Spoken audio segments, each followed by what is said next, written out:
नमस्कार साथियों, हमारे चैनल जोश नेट जेआरएफ में आपका स्वागत है। और आपको पता है यहाँ पर पार्ट 1 और पार्ट 2 की संपूर्ण तैयारी आपको करवाई जा रही है। प्लेलिस्ट के द्वारा सारी सामग्री को व्यवस्थित रूप में आप तक पहुँचाया जा रहा है।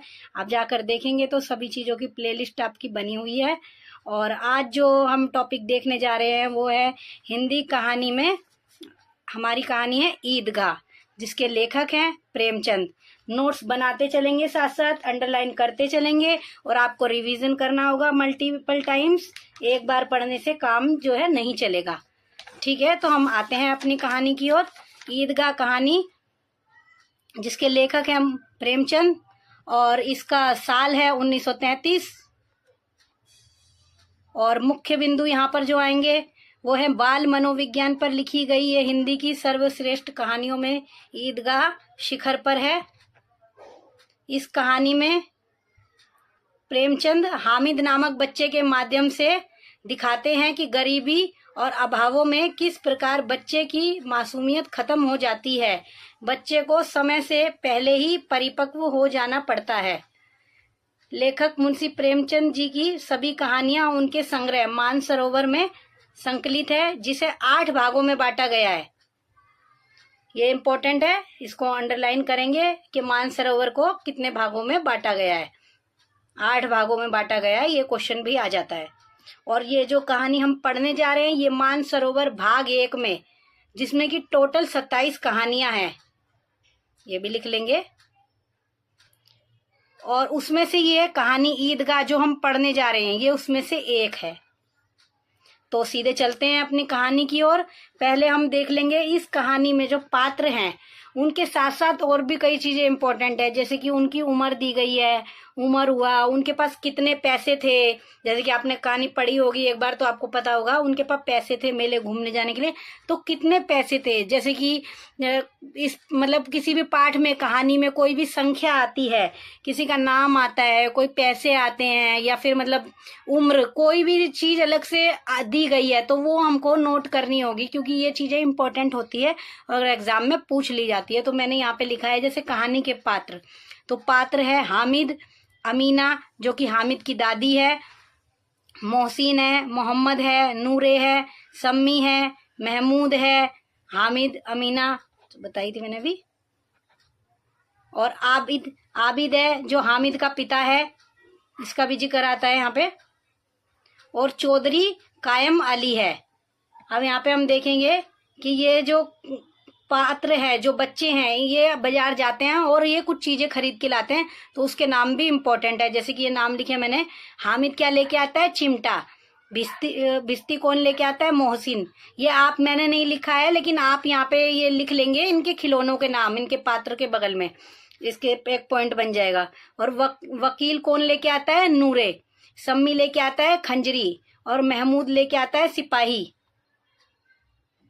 और पैसे कितने होते हैं इनके पास, हामिद के पास पैसे होते हैं 3 पैसे, मोहसिन के पास होते हैं 15 पैसे, महमूद के पास होते हैं 12 पैसे। सबसे कम पैसे किसके पास होते हैं, हामिद के पास। और हामिद की इसमें उम्र भी बताई गई है, हामिद की उम्र है 4 से 5 वर्ष। चलते हैं आगे। आप चाहे तो लिख भी सकते हैं, आप पॉज करके लिख लेना जब आप वीडियो देखेंगे। तो चलते हैं हम अपनी कहानी की ओर। रमजान के पूरे 30 रोजों के बाद ईद आई है। इसको अंडरलाइन करेंगे, कितने रोजों के बाद आई है, 30 रोजों के पास। पहले ये तो सबको पता होता है 30 रोजों के बाद, लेकिन जब हमसे क्वेश्चन पूछा जाता है तो हमें लगता है शायद कहानी में कुछ और पूछा होगा, कुछ और बताया होगा, जिससे कि मतलब इन्होंने हाईलाइट करके पूछा है तो हम थोड़े कंफ्यूज हो जाते हैं। तो ये हमें लिखने की जरूरत है। कितना मनोहर, कितना सुहावना प्रभाव है। वृक्षों पर अजीब हरियाली है, खेतों में कुछ अजीब रौनक है, आसमान पर कुछ अजीब लालिमा है। आज का सूर्य देखो कितना प्यारा, कितना शीतल है, यानी संसार को ईद की बधाई दे रहा है। ये लाइन आ जाती है और उसमें पूछ लिया जाता है कि इन लाइनों से किस कहानी की शुरुआत होती है। तो ये लाइन इंपॉर्टेंट है। गांव में कितनी हलचल है, ईदगाह जाने की तैयारियां हो रही है। किसी के कुर्ते में बटन नहीं है, पड़ोस के घर में सुई धागा लेने दौड़ा जा रहा है। किसी के जूते कड़े हो गए हैं, उनमें तेल डालने के लिए तेली के घर पर भागा जाता है। जल्दी पानी दे दे, जल्दी बैलों को सानी ईदगाह से लौटते लौटते दोपहर हो जाएगी। वो कह रहे कि सारा काम निपटा लेते हैं, ईदगाह से लौटेंगे तो टाइम ज्यादा हो जाएगा। ये भी इंपॉर्टेंट लाइन है।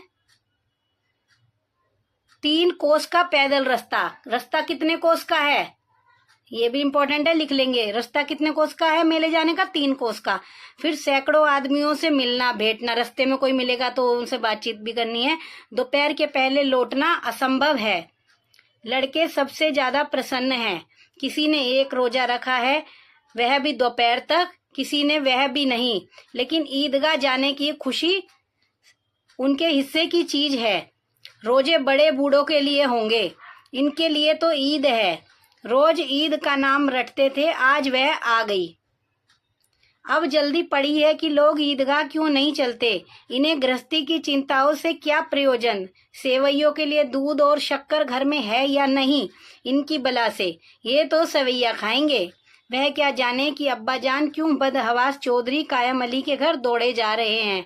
उन्हें क्या खबर कि चौधरी आंखें बदल ले तो यह सारी ईद मुहर्रम हो जाए। उनकी अपनी जेबों में तो कुबेर का धन भरा है। बार बार जेब से अपना खजाना निकालकर गिनते हैं और खुश होकर फिर रख लेते हैं। महमूद गिनता है 1, 2, 10, 12, उनके 12 पैसे हैं। मोहसिन के पास 1, 2, 3, 8, 9, 15 पैसे हैं। अभी मैंने आपको लिखवाया था ना कि किसके पास कितने पैसे हैं, ये इंपॉर्टेंट है तो आपको ध्यान रखना है। इन्हीं अनगिनती पैसों में अनगिनती चीजें लाएंगे, खिलौने, मिठाइयाँ, बिगल गेंदे और जाने क्या क्या।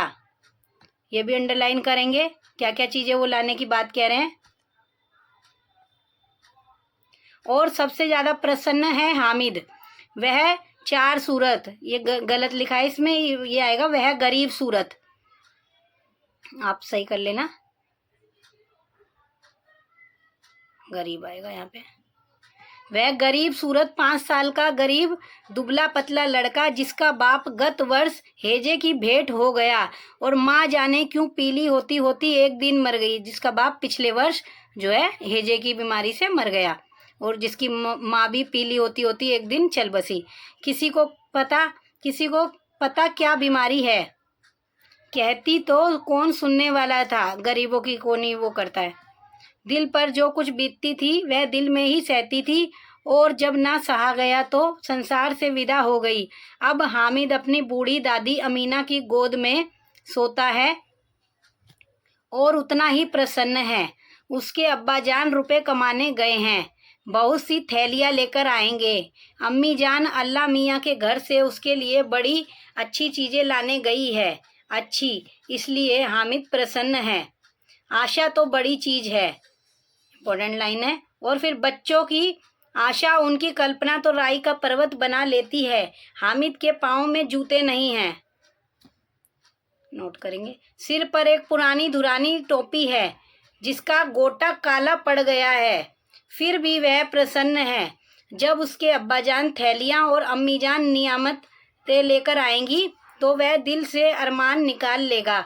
तब देखेगा। मोहसिन, नूरे और सम्मी, ये पात्रों को अंडरलाइन करेंगे और लिख लेंगे जैसे कि मैंने आपको पहले ही बताया था। और अगर जो मैंने लिखे हैं पात्र उसके अलावा कोई अन्य पात्र आता है तो वो भी हम नोट करेंगे। कहाँ से उतने पैसे निकालेंगे। अभागिन अमीना अपनी कोठरी में बैठी रो रही है। आज ईद का दिन, उसके घर में दाना नहीं। आज आबिद होता तो क्या इसी तरह ईद आती और चली जाती। इस अंधकार और निराशा में वह डूबी जा रही है। आबिद कौन है? आबिद हामिद के पिता हैं, यानी अमीना के बेटे, जो कि अब इस दुनिया में नहीं है। किसने बुलाया था इस निगोड़ी ईद को। इस घर में उसका काम नहीं, लेकिन हामिद जीने से क्या मतलब, उसे किसी के मरने से। उसके अंदर प्रकाश है, बाहर आशा।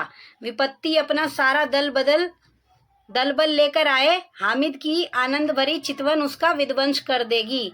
वो बच्चा जो खुशी के मारे, मतलब उसको ईद की के मारे वो खुश है। हामिद भीतर जाकर दादी से कहता है, तुम डरना नहीं अम्मा, मैं सबसे पहले आऊँगा, बिल्कुल ना डरना। अमीना का दिल कचोट रहा है। गांव के बच्चे अपने अपने बाप के साथ जा रहे हैं। हामिद का बाप अमीना के सिवा उसे कैसे अकेले मेले जाने दे? और कौन है? उस भीड़ भाड़ से बच्चा कहीं खो जाए तो क्या हो? नहीं, अमीना उसे यूं ना जाने देगी। नन्ही सी जान 3 कोस कैसे चलेगा? अभी हमने अंडरलाइन किया था ना, मेला कितनी दूर है? 3 कोस। पैर में छाले पड़ जाएंगे, जूते भी तो नहीं है। वह थोड़ी थोड़ी दूर पर उसे गोद में ले लेती, लेकिन यहाँ सवैया कौन पकाएगा? पैसे होते तो लौटते लौटते सब सामग्री जमा करके चटपट बना लेती। यहाँ तो घंटों चीजें जमा करते लगेंगे। मांगे का ही तो भरोसा ठहरा। उस दिन फहीमन के कपड़े सिले थे, 8 आने पैसे मिले थे। अंडरलाइन करेंगे कितने पैसे मिले थे और किसके कपड़े सिले थे। उस अठन्नी को ईमान की तरह बचाती चली आती थी इसी ईद के लिए, लेकिन कल ग्वालन सिर पर सवार हो गई तो क्या करती? ग्वालन से उन्होंने कर्जा लिया होगा तो वो अपना कर्जा मांगने आई तो उन्हें पैसे देने पड़े। ये भी अंडरलाइन कर लेंगे। ये पात्र पूछा जा सकता है। हामिद के लिए कुछ नहीं है तो 2 पैसे का दूध तो चाहिए ही। अब तो कुल 2 आने पैसे बच रहे हैं। 3 पैसे हामिद की जेब में। हामिद की जेब में कितने पैसे हैं? 3 पैसे और 2 आने बचे हैं। ये सब लिखेंगे हम। 5 अमीना के बटुए में। अमीना के बटुए में कितने हैं? 5। यह तो बिसात है और ईद का त्योहार। अल्लाह ही बेड़ा पार लगावे। धोबन और नाइन और मेहतरानी और चूड़ी हारिन सभी तो आएंगी। ये इम्पोर्टेंट है। सभी को सेवैया चाहिए और थोड़ा, किसी को आंखों नहीं लगता। किस किस से मुंह चुराएगी? और मुंह क्यों चुराए? साल भर का त्योहार है, जिंदगी खैरियत से रहे। उनकी तकदीर भी तो उसी के साथ है। बच्चे को खुदा सलामत रखे, ये दिन भी कट जाएंगे। गांव से मेला चला और बच्चों के साथ हामिद भी जा रहा था। कभी सब दौड़कर आगे निकल जाते, फिर किसी पेड़ के नीचे खड़े होकर साथ वालों का इंतजार करते। यह लोग क्यों इतना धीरे धीरे चल रहे हैं? हामिद के पैरों में तो जैसे पर लग गए हैं। वह कभी थक सकता है? वो खुश इतना है कि उसे जल्दी से मेले पहुंचना है। शहर का दामन आ गया। सड़क के दोनों ओर अमीरों के बगीचे हैं। पक्की 4 दीवारी बनी हुई है। ये अंडरलाइन करेंगे। पेड़ों में आम और लीचियां लगी हुई है। ये भी नोट करेंगे। पेड़ों में क्या लगा हुआ है? आम और लीचियां। कभी कभी कोई लड़का कंकड़ी उठाकर आम पर निशाना लगाता है। माली अंदर से गाली देता हुआ निकलता है। लड़के वहां से एक फलांग पर है, खूब हंस रहे हैं। माली को कैसा उल्लू बनाया। बड़ी बड़ी इमारतें आने लगी। यह अदालत है, यह कॉलेज है, यह क्लब घर है। रास्ते में क्या क्या आएगा ये पूछा जा सकता है, तो हम इसे नोट करेंगे। इतने बड़े कॉलेज में कितने लड़के पढ़ते होंगे? ये लाइन भी अंडरलाइन करेंगे। सब लड़के नहीं हैं जी, बड़े बड़े आदमी हैं। बड़े बड़े, सच बड़ी मूछें हैं। इतने बड़े हो गए उनकी बड़ी, अभी तक पढ़ने जाते हैं। ना जाने कब तक पढ़ेंगे और क्या करेंगे इतना पढ़कर। हामिद के मदरसे में 2 बड़े लड़के हैं। तीन बड़े, बिल्कुल 3 कौड़ी के, रोज मार खाते हैं। काम से जी चुराने वाले। ये भी अंडरलाइन करेंगे। इस जगह भी उसी तरह के लोग होंगे और क्या। क्लब घर में जादू होता है। ये भी अंडरलाइन करेंगे। जादू कहाँ पे दिखाया जाता है? क्लब घर में। सुना है यहाँ मुर्दों की खोपड़ियाँ दौड़ती है और बड़े बड़े तमाशे होते हैं, पर किसी को अंदर नहीं जाने देते। वहां शाम को साहब लोग खेलते हैं। से भी अंडरलाइन करेंगे, पूछा जा सकता है। कुछ भी पूछ लेते हैं आजकल एग्जाम में। बड़े बड़े आदमी खेलते हैं, मूछो दाढ़ी वाले, और मैमे भी खेलती हैं। सच, हमारी अम्मा को यह दे दो, क्या नाम है, बैट, तो उसे पकड़ ही ना सके, घुमाते ही लुढ़क जाएं। बच्चे कितनी बातें बना रहे हैं। महमूद ने कहा, हमारी अम्मी जान का तो हाथ कांपने लगे, अल्लाह कसम। मोहसिन बोला, चलो मनो आटा पीस डालती है, जरा सी बैट पकड़ लेंगी तो हाथ कांपने लगेंगे। सैकड़ों घड़े पानी रोज निकालती हैं, 5 घड़े तो तेरी भैंस पी जाती है। किसी मैम को 1 घड़ा पानी भरना पड़े तो आंखों तले अंधेरा छा जाए। सच बात है। उनको वो मतलब खेल सकती हैं वो, पर इतना वो काम नहीं कर सकती जैसे गांव की औरतें कर सकती है। महमूद, लेकिन दौड़ती तो नहीं, उछल कूद तो नहीं सकती। मोहसिन, हाँ, उछल कूद तो नहीं सकती, लेकिन उस दिन मेरी गाय खुल गई थी और चौधरी के खेत में जा पड़ी थी। अम्मा इतना तेज दौड़ी कि मैं उन्हें न पा सका। सच, ये बता रहे हैं कि जरूरत पड़ने पे दौड़ भी सकती हैं वो तेज। आगे चले। हलवाइयों की दुकानें शुरू हो गई। आज खूब सजी हुई थी। इतनी मिठाइयाँ कौन खाता है? देखो ना, एक एक दुकान पर मनो होगी। सुना है रात को जिन्नात आकर खरीद ले जाते हैं। अब्बा कहते थे कि आधी रात को एक आदमी हर दुकान पर जाता है और जितना माल बचा होता है वह तुलवा लेता है। जिन्नात का जिक्र आया इसमें, ये भी अंडरलाइन करेंगे। और सचमुच के रुपए देता है, बिल्कुल ऐसे ही रुपए। हामिद को यकीन ना आया, ऐसे रुपए जिन्नात को कहाँ से मिल जाएंगे? मोहसिन ने कहा, जिन्नात को रुपए की क्या कमी, जिस खजाने में चाहे चले जाएं। लोहे के दरवाजे तक उन्हें नहीं रोक सकते जनाब। आप है किस फेर में? जवाहरात तक उनके पास रहते हैं। जिससे खुश हो गए हीरे, उसे टोकरो जवाहरात दे दिए। अभी यहाँ बैठे हैं, 5 मिनट में कलकत्ता पहुंच जाएं। कितने मिनट में कलकत्ता पहुंच जाए? 5 मिनट में। कहाँ पहुंच जाए? कलकत्ता पहुंच जाए। ये लाइनें अंडरलाइन करेंगे। ये भी आ जाता है कि ये पंक्तियां किस कहानी में है। हामिद ने फिर पूछा, बड़े होते हैं जिन्नात? बहुत बड़े। मोहसिन जमीन पर खड़ा हो जाए तो उसका सिर आसमान से, एक सिर आसमान के बराबर होता है जी। एक जा लगे मगर चाहे तो एक लोटे में घुस जाए। हामिद, लोग उन्हें कैसे खुश करते होंगे? कोई मुझे ये मंत्र बता दे तो एक जिन्न को खुश कर लूं। मोहसिन, अब यह तो मैं नहीं जानता, लेकिन चौधरी साहब के काबू में बहुत से जिन्नात हैं। कोई चीज चोरी जाए, चौधरी साहब उसका पता लगा देंगे और चोर का नाम बता देंगे। चौधरी साहब का जिक्र आया है, ये भी हम अंडरलाइन करेंगे।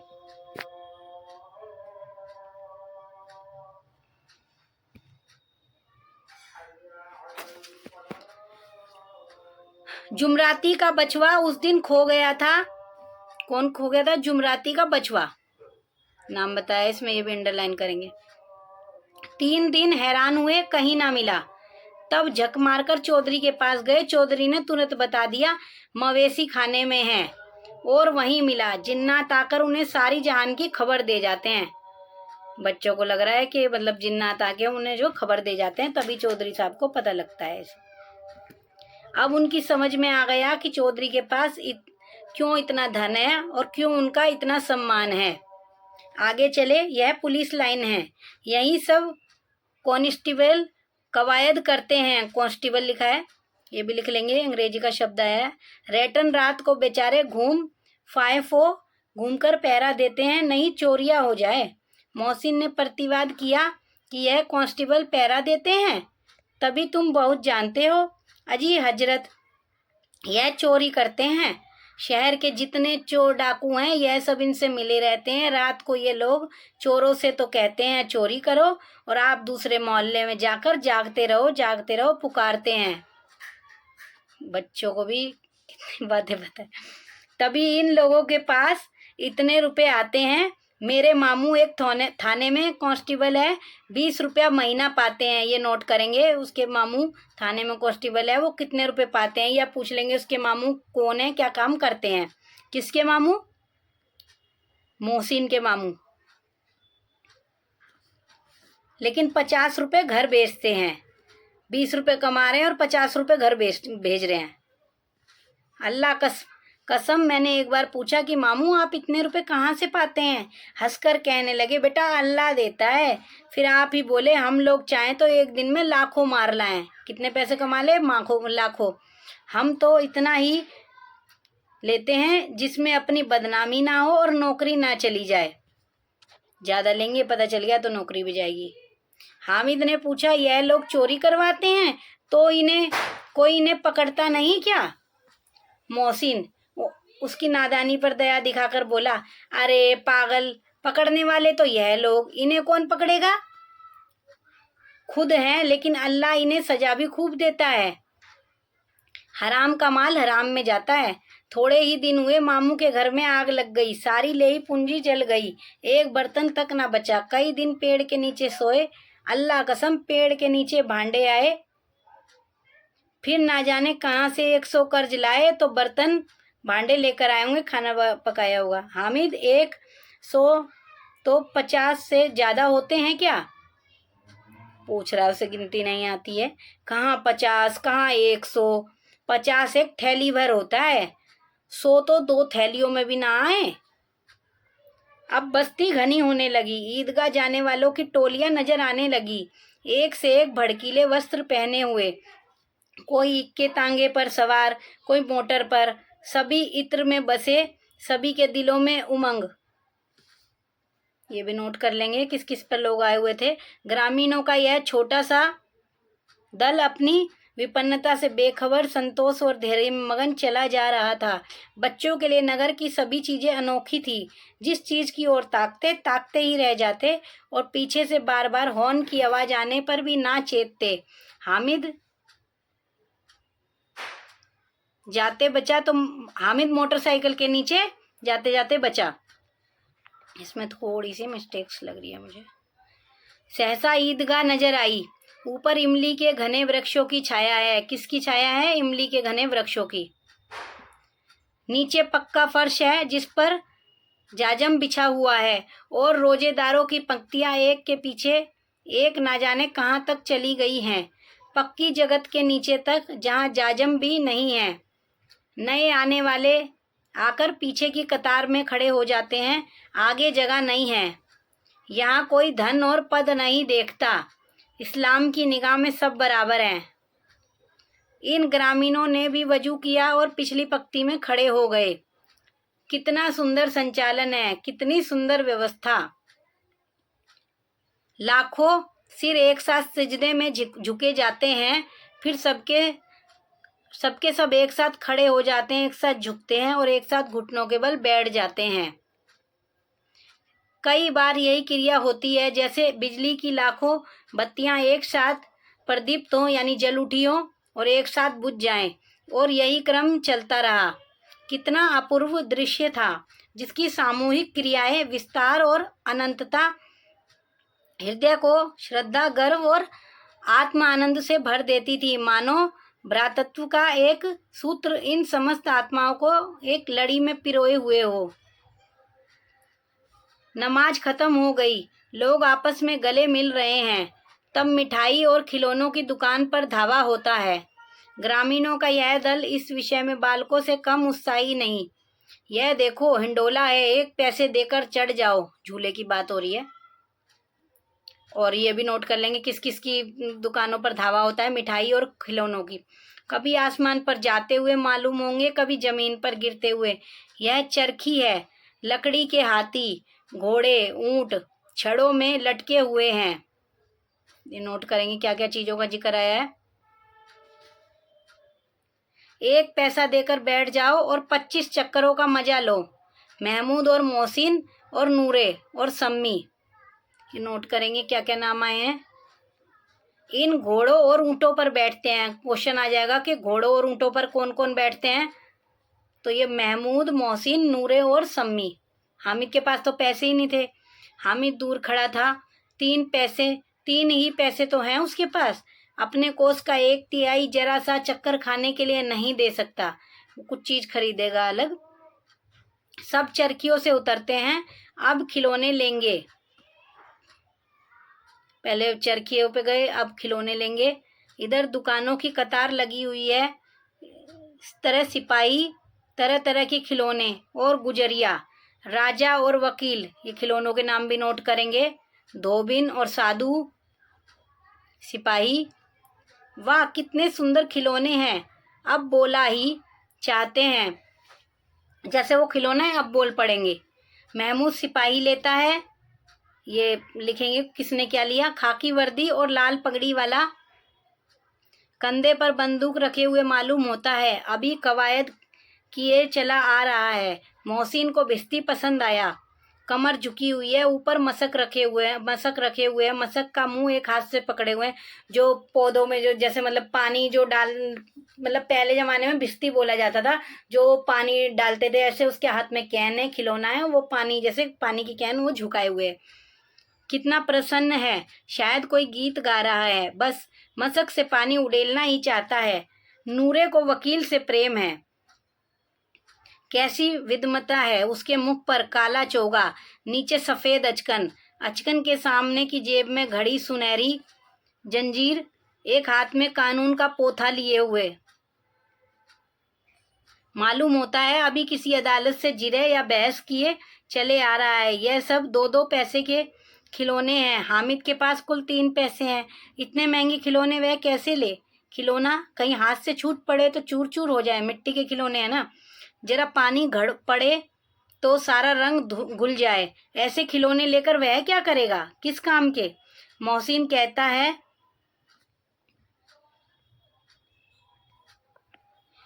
कहता है हसबेरे, मेरा बिस्ती रोज पानी दे जाएगा।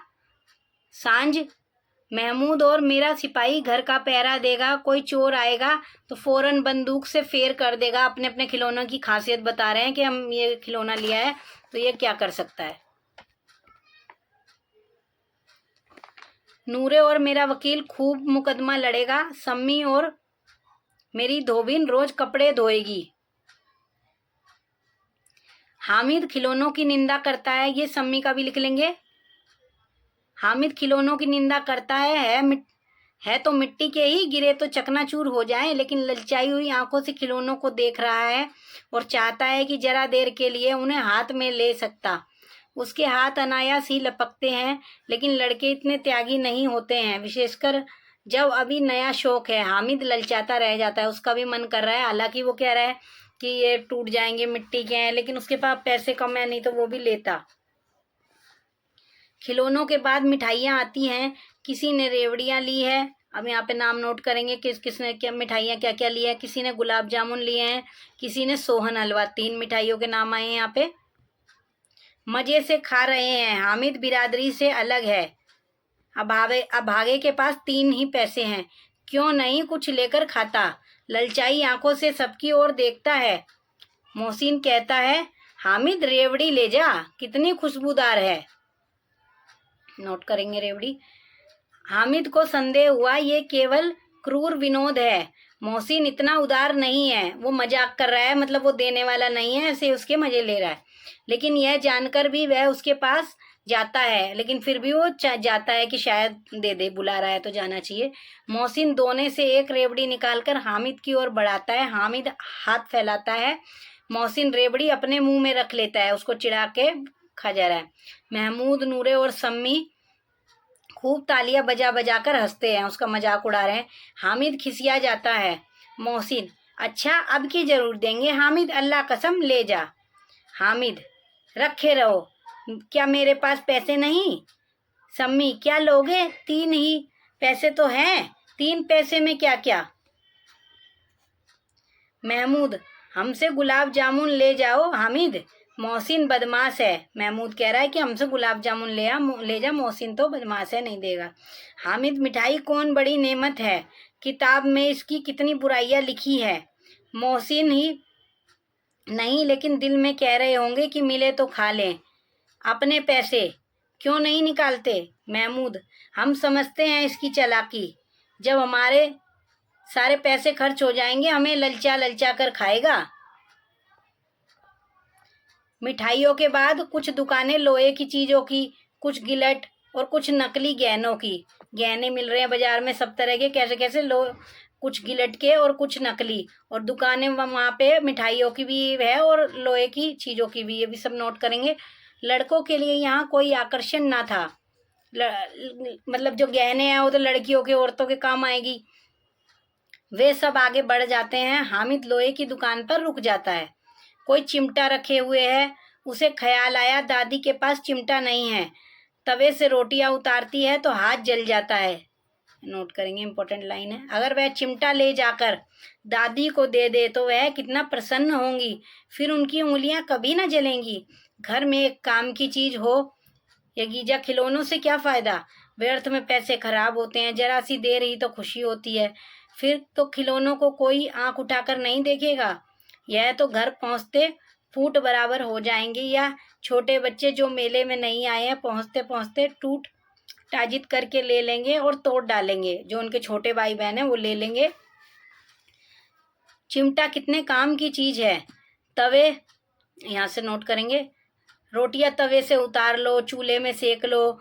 कोई आग मांगने आए तो चटपट चूल्हे से आग निकाल कर उसे दे दो। अम्मी बेचारी को कहाँ फुर्सत है कि बाजार आए, और इतने पैसे ही कहाँ मिलते हैं, रोज हाथ जला लेती है। हामिद के साथी आगे बढ़ गए हैं, सबील पर सब शरबत पी रहे हैं। नोट करेंगे क्या पी रहे हैं, शरबत। देखो के सब कितने लालची हैं, इतनी मिठाइयाँ ली, मुझे किसी ने एक भी ना दी। उस पर कहते हैं मेरे साथ खेलो, मेरा यह काम करो। अब अगर किसी ने कोई काम करने को कहा तो पूछूंगा खाए मिठाइयाँ, आप मुँह सड़ेगा, फोड़े फुंसी निकलेंगे, आप ही जवान चटोरी हो जाएगी। क्वेश्चन नोट करेंगे, मिठाइयाँ से क्या क्या नुकसान पहुँचेगा। तब घर में पैसे चुराएंगे और मार खाएंगे। जब वो चटोरे हो जाएंगे तो घर से पैसे चुरा के भी खाएंगे और फिर उसके बाद उन्हें मार पड़ेगी। किताब में झूठी बातें थोड़ी ही लिखी हैं, मेरी जुबान क्यों खराब होगी। अम्मा चिमटा देखते ही दौड़कर मेरे हाथ से ले लेंगी और कहेंगी मेरा बच्चा अम्मा के लिए चिमटा लाया, लड़का है, कितना अच्छा। लोगों के खिलौने पर इन्हें कौन दुआएं देगा। बड़ों की दुआएं सीधा अल्लाह के दरबार में पहुंचती है और तुरंत सुनी जाती है। ये नोट करेंगे कि खिलौनों के खिलौनों के लिए दुआएं नहीं मिलेगी, और चिमटा वो ले जाएगा तो उसकी दादी उसे दुआएं देंगी। मेरे पास पैसे नहीं है, तभी तो मोहसिन और महमूद यूँ मिजाज दिखाते हैं, मैं भी इनसे मिजाज दिखाऊंगा। खेल खिलौने और खाए मिठाइयाँ, मैं नहीं खेलता खिलौने, किसी का मिजाज क्यों सहूँ। मैं गरीब सही, किसी से कुछ मांगने तो नहीं जाता। आखिर अब्बा जान कभी ना कभी आएंगे, अम्मा भी आएंगी ही। बच्चे को आशा है मतलब कि मम्मी पापा आएंगे तो जब खूब सारे पैसे आएंगे और वो चीज़ें भी लाएंगे। फिर मैं इन लोगों से पूछूंगा कितने खिलौने लोगे।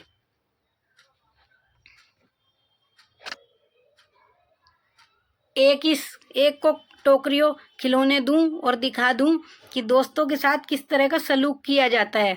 उसके मन में अब भी रहम है, वो कह रहा है कि वो लाएंगे तो मैं उनको टोकरियों भर खिलौने दूंगा। यह नहीं कि एक पैसे की रेबड़ियाँ ली तो चिड़ा चिड़ा कर खाने लगे। सबके सब खूब। यह चिमटा कितने का है, मेरी बला से उसे दुकानदार से पूछा। हंसेंगे कि हामिद ने चिमटा लिया है, हंसे। दुकानदार ने उसकी ओर देखा और कोई आदमी साथ ना देकर कहा तुम्हारे ये किसी काम का नहीं है जी, बिकाऊ है कि नहीं। हामिद पूछ रहा है बिकाऊ क्यों नहीं है, यहाँ क्यों लाद रहे हैं, तो बताते क्यों नहीं क्या पैसे का है। 6 पैसे लेंगे। चिमटा कितने का बताया उसने, 6 पैसे का। हामिद का दिल बैठ गया। ठीक ठीक 5 पैसे लगेंगे, लेना हो तो लो, नहीं चलते बनो। बाद में वो क्या कह रहा है, 5 पैसे लगेंगे। हामिद ने कलेजा मजबूत करके कहा 3 पैसे लोगे। यह कहता हुआ वह आगे बढ़ गया कि दुकानदार की घुड़कियाँ ना सुने, लेकिन दुकानदार ने घुड़कियाँ नहीं दी, बुलाकर चिमटा दे दिया। हामिद ने इस तरह तो चिमटा उसने कितने पैसे में लिया, 3 पैसे में। हामिद ने इस तरह कंधे पर रखा मानो बंदूक है और शान से करता हुआ संगियों के पास आया। जरा सुने सबके सब क्या क्या आलोचनाएं करते हैं। मोहसिन ने हंसकर कहा यह चिमटा क्यों लाए हो पगले, इसे क्या करेगा। हामिद ने चिमटे को जमीन पर पटक कर कहा चूर हो जाए, जरा अपना बिस्ती जमीन पर गिरा दो, सारी पसलियां चूर हो जाए बच्चों की। महमूद बोला तो यह चिमटा कोई खिलौना है। हामिद भी नहीं, खिलौना क्यों, कंधे पर रखा बंदूक हो गई, हाथ में लिया फकीरों का चिमटा हो गया। चाहूं तो इससे मजीरे का काम ले सकता हूँ, एक चिमटा जमा दूं तो तुम लोगों के सारे खिलौनों की जान निकल जाए। तुम्हारे खिलौने कितना ही जोर लगाए, मेरे चिमटे का बाल भी बाका नहीं कर सकते। मेरा बहादुर शेर है चिमटा। ये नोट कर लेंगे यहाँ से। सम्मी ने खंजरी ली थी, प्रभावित होकर बोला मेरी खंजरी से बदलोगे, 2 आने की है। खंजरी कितने की थी, 2 आने की। हामिद ने खंजरी की ओर उपेक्षा से देखा। मेरा चिमटा चाहे तो तुम्हारी खंजरी का पेट पार डाले, बस एक चमड़े की झिल्ली लगा दी, ढबनी लग जाए तो सपा ढब बोलने लगेगी, जरा खत्म हो जाए। मेरा बहादुर चिमटा आग में, पानी में, आंधी में, तूफान में बराबर डटा रहेगा। वो चिमटे की खासियत बता रहा है कि मैंने चिमटा लिया है, ये सब सोच के। चिमटे ने सभी को मोहित कर लिया। अब पैसे किसके पास धरे हैं, फिर मेले से दूर निकल आए हैं। 9 कब के बज गए, कितना टाइम हो गया उनको मेले में, 9 बज गए। धूप तेज हो रही है, घर पहुंचने की जल्दी हो रही है, बाप से जिद भी करें तो चिमटा नहीं मिल सकता। हामिद है बड़ा चालाक, इसलिए बदमाश ने अपने पैसे बचा रखे थे। ये लड़के आपस में बात कर रहे हैं कि अब हमने जो ले लिया, अब कुछ नहीं हो सकता। हामिद समझदार है, उसने अपने पैसे बचा रखे थे। अब बालकों के दो दल हो गए। मोहसिन, ये नोट करेंगे कितने दल बन गए हैं, 2। मोहसिन, महमूद, सम्मी और नूरे एक तरफ हैं, हामिद अकेला दूसरी तरफ। शास्त्रार्थ हो रहा है। सम्मी तो विधर्मी हो गया पक्ष से, जा दूसरे में मिला, वो उसकी साइड चला गया, हामिद की साइड। लेकिन मोहसिन, महमूद और नूरे भी हामिद से 1-2 साल बड़े होने पर भी हामिद के आघातों से आतंकित हो उठे हैं। उसके पास न्याय का बल है। वो हामिद से कितने बड़े हैं, 1-1 या 2-2 साल बड़े हैं। उसके पास न्याय का बल है और नीति की शक्ति। एक और मिट्टी है, दूसरी ओर लोहा। खिलौने मिट्टी के हैं, चिमटा लोहे का। जो इस वक्त अपने को फौलाद कह रहा है वह अजय है, घातक है। अगर कोई शेर आ जाए तो मियाँ भिस्ती के छक्के छूट जाएं, मियाँ सिपाही मिट्टी की बंदूक छोड़कर भागे, वकील साहब की नानी मर जाए, चोगे में मुंह छिपाकर जमीन पर लेट जाए, मगर यह चिमटा, यह बहादुर, यह रुस्तमे हिंद काल लेगा, लपककर शेर की गर्दन पर सवार हो जाएगा और उसकी आंखें निकाल लेगा। चिमटे को क्या नाम दिया है, रुस्तमे हिंद। मोहसिन ने एड़ी चोटी का जोर लगाकर कहा, पानी तो नहीं भर सकता ना चिमटा। हामिद ने चिमटे को सीधा खड़ा करके कहा, भिस्ती को एक डांट बताएगा तो दौड़ा हुआ पानी लेकर उसके ऑर्डर पर पानी छिड़कने लगेगा। मोहसिन परास्त हो गया, पर महमूद ने कुमुच पहुंचाई, कड़क जाए तो अगर बच्चा अदालत में बंधे बंधे फिरोगे तब तो वकील साहब के पैरों पड़ेंगे। हामिद इस प्रबल तर्क का जवाब न दे सका। उसने पूछा, हमें पकड़ने कौन आएगा। नूरे ने अकड़ कर कहा, यह सिपाही बंदूक वाला। पकड़ने कौन आएगा चिमटे को, सिपाही बंदूक वाला। हामिद ने मुंह चिढ़ाकर कहा, अच्छा,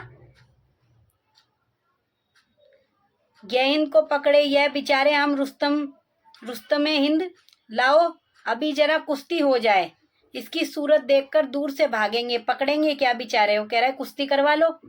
मोहसिन को एक नई चोट सूझ गई, तुम्हारे चिमटे का मुंह रोज आग में जलेगा।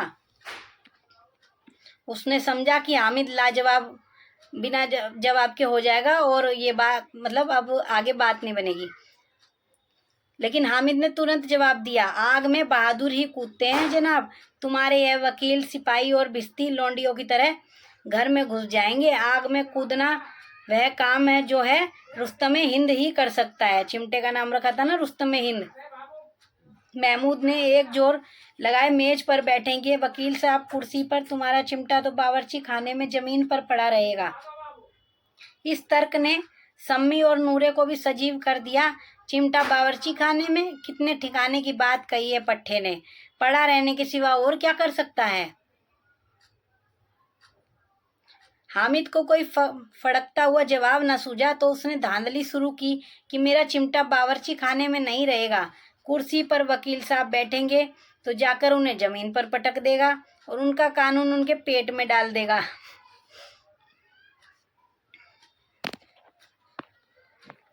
बात कुछ बनी नहीं, खासी गाली गलौज थी, लेकिन कानून को पेट में डालने वाली बात छा गई। ऐसी छा गई कि तीनों सूरमा मुंह ताकते रह गए, मानो कोई धेलचा कनकोआ किसी गंडे वाले कनकोए को काट गया हो। कानून मुंह से बाहर निकलने वाली चीज है, उसको पेट के अंदर डाल दिया जाना बेतुकी सी बात होने पर भी कुछ नयापन रखती थी। अब इसमें मोहसिन बोलता है, हामिद ने मैदान मार लिया। उसका चिमटा रुस्तमे हिंद, मोहम्मद नूरे, सम्मी, किसी को भी आपत्ति नहीं हो सकती। सब रुस्तमे हिंद नाम से अब सहमत थे। विजेता को हारने वालों से जो सत्कार मिलना स्वाभाविक है वह हामिद को भी मिला। औरों ने 3-3, 4-4 आने पैसे खर्च किए पर कोई काम की चीज ना ले सके। हामिद ने 3 पैसे में रंग जमा लिया। सच ही तो है, खिलौनों का क्या भरोसा, टूट बरसों फूट जाएंगे, हामिद का चिमटा तो बना रहेगा। खिलौने तुरंत टूट जाएंगे और चिमटा जो है लोहे का है, चिमटा तो कई टाइम चलेगा। संधि की शर्तें तय होने लगी। मोहसिन ने कहा, अपना चिमटा दो, हम भी देखें, तुम हमारा भिश्ती लेकर देखो। महमूद और नूरे ने भी अपने अपने खिलौने पेश किए। हामिद को इन शर्तें को मानने में कोई आपत्ति नहीं थी। चिमटा बारी बारी से सबके हाथ में गया और उनके खिलौने बारी बारी से हामिद के हाथ में आए। कितने खूबसूरत खिलौने हैं, हामिद कहता है। हामिद ने हारने वालों के आंसू पोंछे। मैं तुम्हें चिढ़ा रहा था, सच। यह चिमटा भला क्या इन खिलौनों की बराबरी करेगा? मालूम होता है। अब बोले कितने अच्छे खिलौने। हामिद ने उनका मन रखने के लिए भी कह दिया, खिलौने सच में बहुत अच्छे हैं, ये चिमटा बराबरी नहीं कर सकता। लेकिन मोहसिन की पार्टी को दिल से संतोष नहीं होता। उन्हें तो अब यकीन हो गया था कि चिमटा रुस्तमे हिंद है, उसकी कोई बराबरी नहीं कर सकता। चिमटे का सिक्का खूब बैठ गया था। चिपका हुआ टिकट अब पानी से नहीं छूट रहा था। मोहसिन, लेकिन इन खिलौनों के लिए कोई हमें दुआ तो न देगा? महमूद, दुआ को लिए फिरते हो, उल्टे मार ना पड़े। अम्मा जरूर कहेंगी कि मेले में यही मिट्टी के खिलौने मिले। हामिद को स्वीकार करना पड़ा कि खिलौनों को देखकर किसी की माँ को इतनी खुश ना होंगी जितनी दादी चिमटे को देखकर होंगी। 3 पैसे में ही तो उसे सब कुछ करना था। उन पैसों के इस उपयोग पर पछतावे की बिल्कुल जरूरत ना थी। फिर अब तो चिमटा रुस्तमे हिंद है और सभी खिलौनों का बादशाह भी है। रास्ते में महमूद को भूख लगी। उसके बाप ने केले खाने को दिए। महमूद ने केवल हामिद को साजी बनाया। उसके अन्य मित्र मुंह ताकते रह गए। यह उस चिमटे का प्रसाद था। 11 बजे गांव में हलचल मच गई। मेले वाले आ गए। मोहसिन की छोटी बहन ने दौड़कर भिश्ती उसके हाथ से छीन लिया और मारे खुशी के जा उछली। तो मियाँ भिश्ती नीचे आ गए और सुरलोक सिधारे। इस पर भाई बहन में 2 चांटे और लगाए। भाई बहन में लड़ाई हुई और मम्मी ने 2 चांटे और लगाए। दोनों खूब रोए। उनकी अम्मा यह शोर सुनकर बिगड़ी और दोनों को ऊपर से 2 मार। अब आती है मियाँ नूरे के वकील का अंत। उनकी प्रतिष्ठा अनुकूल इससे ज्यादा गौरवमय था। वकील जमीन पर यह भी पूछ सकते हैं कि उनके खिलौनों का अंत कैसे हुआ, ये भी हम ध्यान रखेंगे। ये भिश्ती जो है उसकी बहन से के हाथ से छूट गया और टूट गया। और वकील जमीन पर या ताक पर तो नहीं बैठ सकता, उसकी मर्यादा का विचार तो करना ही होगा। दीवार में खूंटियां गाड़ी गई, उन पर लकड़ी का एक पटरा रखा गया। पटरे पर कागज का कालीन बिछाया गया। वकील साहब राजा भोज की भांति सिंहासन पर विराजे। नूरे ने उन्हें पंखा चलना शुरू किया। अदालतों में खस की टट्टियां और बिजली के पंखे रहते हैं, क्या यहाँ मामूली पंखा भी ना हो? कानून की गर्मी दिमाग पर चढ़ जाएगी कि नहीं? बांस का पंखा आया और नूरे हवा करने लगे। उसके वकील के लिए पंखा वो मंगवाया गया है और हवा हो रही है। मालूम नहीं पंखे की हवा से या पंखे की चोट से वकील साहब स्वर्गलोक से मृत्युलोक में आ रहे और उनकी माटी का चोला माटी में मिल गया। शोर से मातम हुआ और वकील साहब की अस्थि घूरे पर डाल दी गई।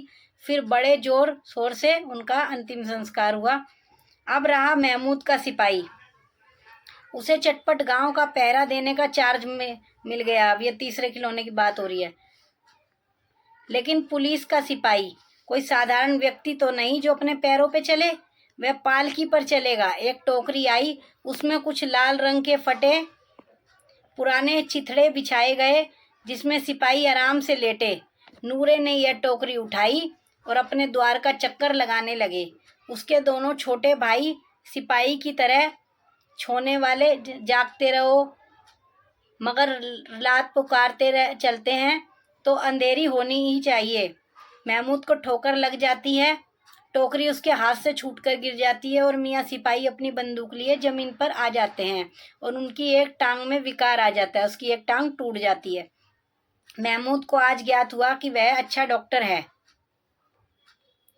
उसको ऐसा मर्रम मिल गया कि वह टूटी टांग को आनन फानन में जोड़ सकता है। केवल गूलर का दूध चाहिए। गूलर का दूध आता है। टांग जवाब दे देती है। शल्य चिकित्सा असफल हुई। तब उसकी दूसरी टांग भी तोड़ दी जाती है कि एक टांग पे कैसे चलेगा, दोनों टांग तोड़ देते हैं। अब कम से कम एक जगह आराम से बैठ तो सकता है। एक टांग से तो ना चल सकता था ना बैठ सकता था। अब वह सिपाही सन्यासी हो गया। अपनी जगह पर बैठा बैठा कभी देवता बन जाता है, उसके सिर का झालरदार साफा खुरच दिया गया है।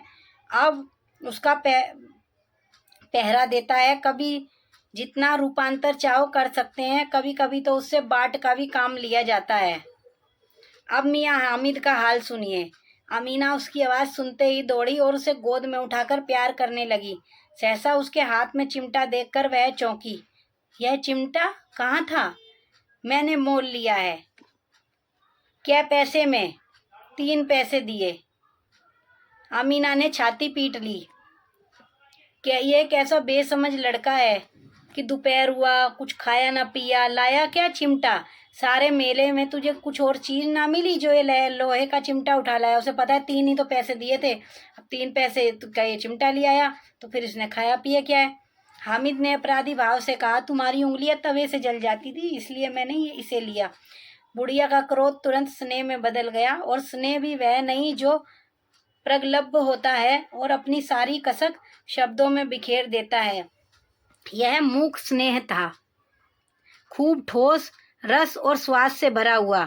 बच्चे में कितना त्याग, कितना सद्भाव, कितना विवेक है। दूसरों को खिलौने लेते और मिठाई खाते देख इसका मन कितना ललचाया होगा। इतना जब्त इससे हुआ कैसे? वहाँ भी इसे अपनी बुढ़िया दादी की याद बनी रही। अमीना का मन गदगद हो गया। और अब एक बड़ी विचित्र बात हुई, हामिद के इस चिमटे से भी विचित्र। बच्चे हामिद ने बूढ़े हामिद का पार्ट खेला था। बुढ़िया अमीना अमीना बन गई। वह रोने लगी, दामन फैलाकर हामिद को दुआएं देती जाती थी और आंसू की बड़ी बड़ी बूंदें गिराती जाती थी। हामिद इसका रहस्य क्या समझता, वो तो बच्चा है। तो इसी के साथ ही हमारी कहानी यहीं पे ख़त्म होती है, और आज की हम अपनी क्लास यहीं पर ख़त्म करते हैं। आप पढ़ते रहें, नोट्स बनाते रहें और मल्टीपल टाइम रिवीजन करते रहें।